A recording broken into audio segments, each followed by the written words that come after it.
Good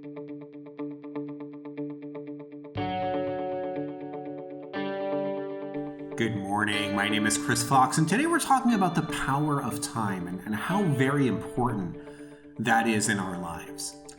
So for me, this lesson was really driven home for the first time back in July of 2010. I remember getting together with a couple of my very good friends. We had a StarCraft II release party. So this had been a video game, StarCraft, that we played all the way back in the late 90s as a group when we were just graduating from college. And now that the sequel was finally coming out, we decided we were going to get together and we were going to play it as a group. And so we did.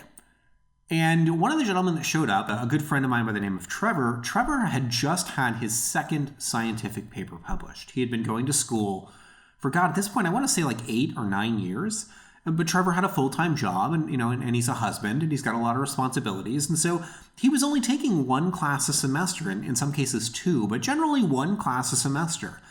And this went on for year after year after year. And I remember sitting there because when Trevor had first started going back to school, I thought, wow, man, that is going to take forever.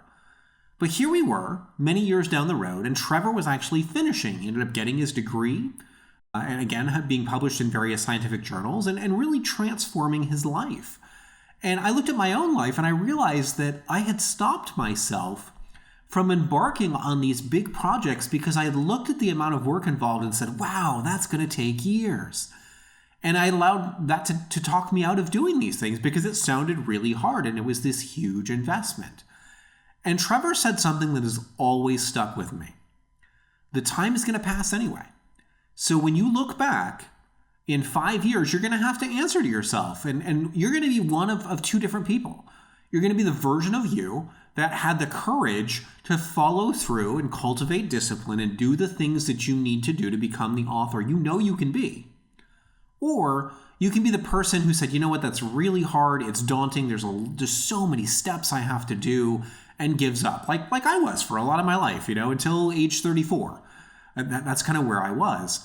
So I'm hoping that you're not me and that you don't make the same mistakes that I have. Because the time is going to pass anyway, and really you have one choice. How are you going to spend that time?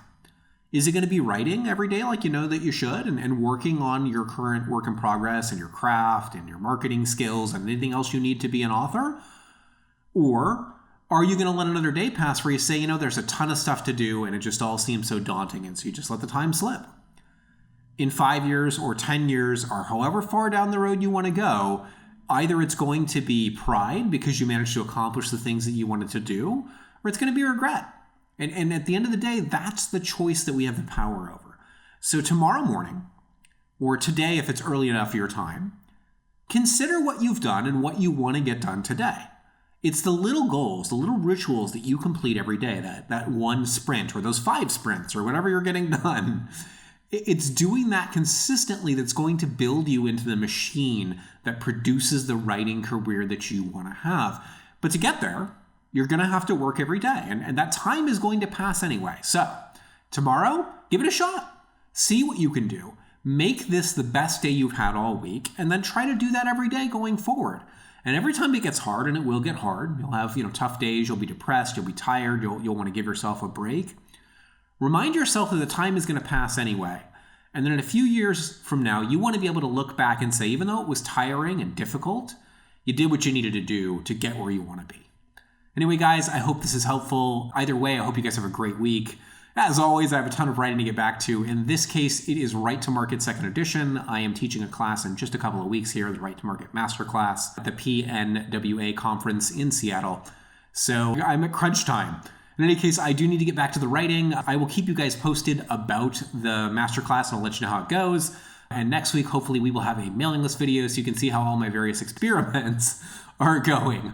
All right, guys, I'll see you next week.